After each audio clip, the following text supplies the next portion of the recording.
দর্শক, যতটুকু মনে হচ্ছে যে প্রধান নির্বাচন কমিশনার আজকে নির্বাচনের তফসিল ঘোষণা করবেন, হয়তো তার ভাষণটা সন্ধ্যার পরে প্রচার করা হতে পারে। আজকেই সেই ভাষণ রেকর্ড করা হবে দুপুরের পরে, এরকমটাই আমরা জানি। এই খবরটা যখন জানি আজকে তফসিল ঘোষণা করার সমূহ সম্ভাবনা রয়েছে, ঠিক সেই সময় একটা প্রশ্ন সামনে এসেছে যে আজকেই কি তাহলে আসিফ মাহমুদ সজীব ভুঁইয়া পদত্যাগ করছেন? প্রশ্ন উঠছে আর এক উপদেষ্টা মাহফুজ আলমের ব্যাপারে, যদিও তার ব্যাপারে কোনো খোঁজ খবর পাওয়া যাচ্ছে না। আসিফ মাহমুদ সজীব ভুঁইয়া আজকে জরুরি সংবাদ সম্মেলন ডেকেছেন। এই সংবাদ সম্মেলন ডাকার অর্থ একটাই হতে পারে, আজকেই তিনি আনুষ্ঠানিকভাবে সরকার থেকে বিদায় নিচ্ছেন। বিদায় নেওয়ার প্রাক্কালে তাকে কেন্দ্র করে অনেক কথা সামনে আলোচনায় আসতে পারে। তিনি যখন সংবাদ সম্মেলন ডাকলেন তখন মাহফুজ আলমকে নিয়ে শুনশান নীরবতা, তিনি চুপচাপ। তার ব্যাপারে কি হচ্ছে চলুন একটু জেনে দেখে এই ভিডিওতে। এই দুই ছাত্র উপদেষ্টার পদত্যাগের খবরটা আজকেই ঘটছে কিনা, সাথে অন্য কোনো উপদেষ্টাও পদত্যাগ করেন কিনা আজকের দিনটা খুবই ক্রুশিয়াল। থাকবেন পলিটিক্স টিভির নিয়মিত আয়োজনে।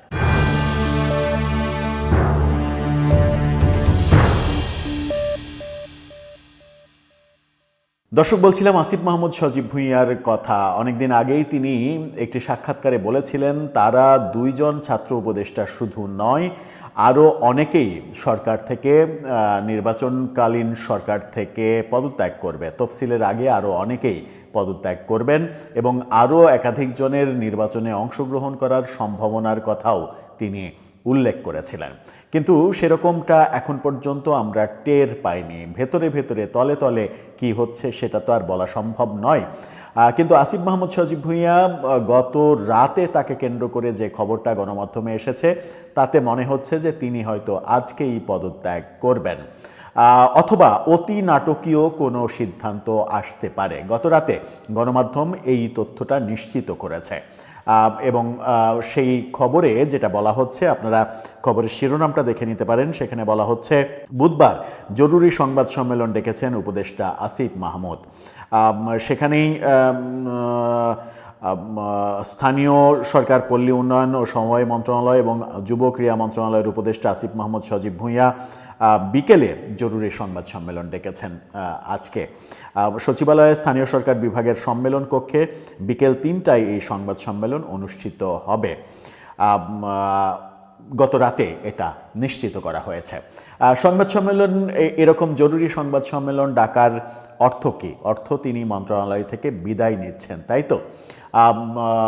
নাকি অতি নাটকীয় কোনো কথা তার মুখ থেকে আমরা শুনতে পাবো?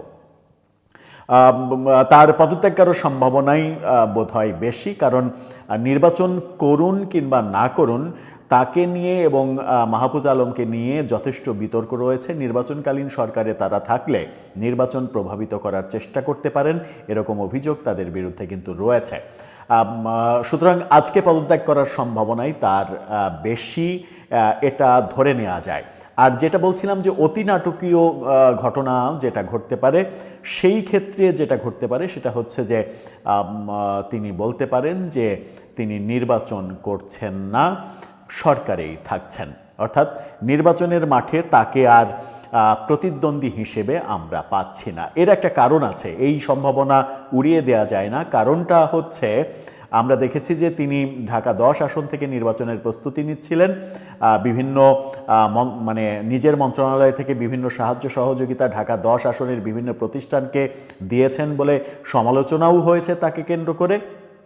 ঢাকা 10-এর তিনি ভোটার হয়েছেন, কিন্তু শেষ পর্যন্ত আমরা দেখেছি বিএনপি দ্বিতীয় দফায় যে প্রার্থী ঘোষণা করেছে 36 জনের লিস্ট, সেই লিস্টে ঢাকা 10 আসন আর ফাঁকা রাখেনি বিএনপি। সেখানে বিএনপি তাদের প্রার্থী দিয়ে দিয়েছে। সেখান থেকেই মনে হচ্ছিল যে বিএনপির সঙ্গে হয়তো শেষ পর্যন্ত আসিফ মাহমুদ সজীব ভুঁইয়ার সমঝোতা হয়নি।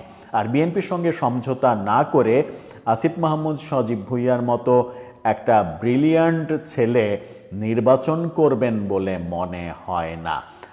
আইদার বিএনপির সঙ্গে সমঝোতা গত দু একদিনে হয়ে যেতে পারে, যে যাকে প্রার্থী ঘোষণা করা হয়েছে তাকে উইথড্র করে নেবে বিএনপি, আসিফ মাহমুদ সজীব ভুঁইয়াই নির্বাচন করবে, অথবা শেষ পর্যন্ত নির্বাচন না করার নাটকীয় সিদ্ধান্ত আসতে পারে।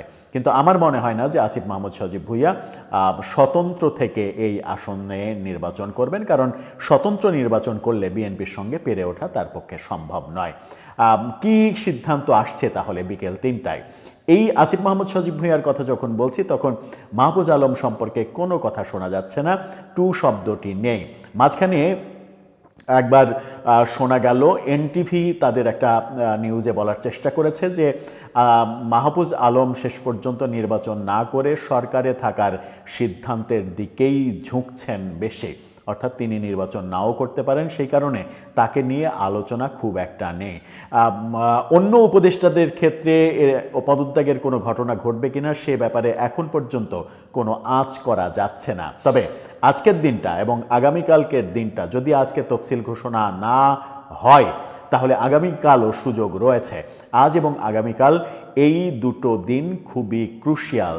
আজকে দিনের মধ্যে যে কোনো সময় এই ভিডিও যখন দেখছেন তখন কিংবা তার বিকেলের মধ্যে যে কোনো সময় মাহফুজ আলম হুট করে যদি কোনো ঘোষণা দিয়েও দেন তবু কিন্তু অবাক হওয়ার কিছু থাকবে না। এই দুই উপদেষ্টাকে নিয়ে যখন এই আলোচনা হচ্ছে, এই আলোচনা করছি, তখন এনসিপির সাবেক একজন নেতা, সদ্য পদত্যাগকারী একজন কেন্দ্রীয় সংগঠক, তিনি রীতিমতো ফেসবুকে হুমকি দিয়েছেন যে আসিফ মাহমুদ সজীব ভুঁইয়া এবং মাহফুজ আলম পদত্যাগের পরে দুদককে তাদের সম্পদ অনুসন্ধানে নামতে হবে, তারা কত টাকার মালিক হয়েছে সেটা অনুসন্ধান করে বের করতে হবে, নতুবা আন্দোলন শুরু করা হবে। তাকে কেন্দ্র করে ইনকিলাবের সংবাদ শিরোনামটা দেখে নিন। ইনকিলাব বলছে আসিফ মাহমুদ এবং মাহফুজ আলম পদত্যাগ করলে দুদক যেন তাদের সম্পদের তদন্ত করে। বর্তমান সরকারের দুই ছাত্র উপদেষ্টা আসিফ মাহমুদ ও মাহফুজ আলম সরকার থেকে পদত্যাগ করার সাথে সাথে দুদককে তাদের সম্পদের তদন্ত করতে অনুরোধ জানিয়েছেন। সদ্য এনসিপি থেকে পদত্যাগ করা নেতা, কেন্দ্রীয় সংগঠক মোহাম্মদ রাকিব, এই দুই উপদেষ্টাদের সম্পদের তদন্ত করা না হলে আমরা সাবেক সমন্বয়করা মাঠে কর্মসূচি দেব বলে হুঁশিয়ারিও দিয়েছেন তিনি। বৈষম্যবিরোধী আন্দোলনের এই নেতা মোহাম্মদ রাকিব বলেছেন, যে আশা আকাঙ্ক্ষা নিয়ে আমরা জুলাই গণ অভ্যুত্থান করেছিলাম সেটা ধ্বংস করে দিয়েছে ক্ষমতালোভী এনসিপি নেতারা। ক্ষমতায় থেকে ক্ষমতায় যাওয়ার নীতি জুলাই গণ অভ্যুত্থানকে ধ্বংস করে দিয়েছে। অন্তর্বর্তী সরকারের কাউকে আগামী নির্বাচনে অংশগ্রহণ করতে দিলে নির্বাচন নিরপেক্ষ হবে না বলেও তিনি মন্তব্য করেছেন। তার মানে নিজেদের ঘরেই রীতিমতো আগুনে দাউ দাউ করে জ্বলছে। এরকম মুহূর্তে এই দুই ছাত্র উপদেষ্টা পদত্যাগ করলেও বিপদটা বাড়বে। সেই ক্ষেত্রে কি যেটা মাঝখানে বলছিলাম যে সেই নাটকীয় সিদ্ধান্তই আসবে যে তারা নির্বাচনই করবেন না, সরকারেই থাকবেন, যেন সরকারের মেয়াদ শেষ না হওয়া পর্যন্ত তারা কোনো বিপদের মধ্যে না পড়েন। দর্শক, আপনার কি মনে হয় কি হতে চলেছে আজকের এই ক্রুশিয়াল দিনটাতে? আপনার সেই মতামত জানিয়ে লিখতে পারেন আমাদের কমেন্ট বক্সে।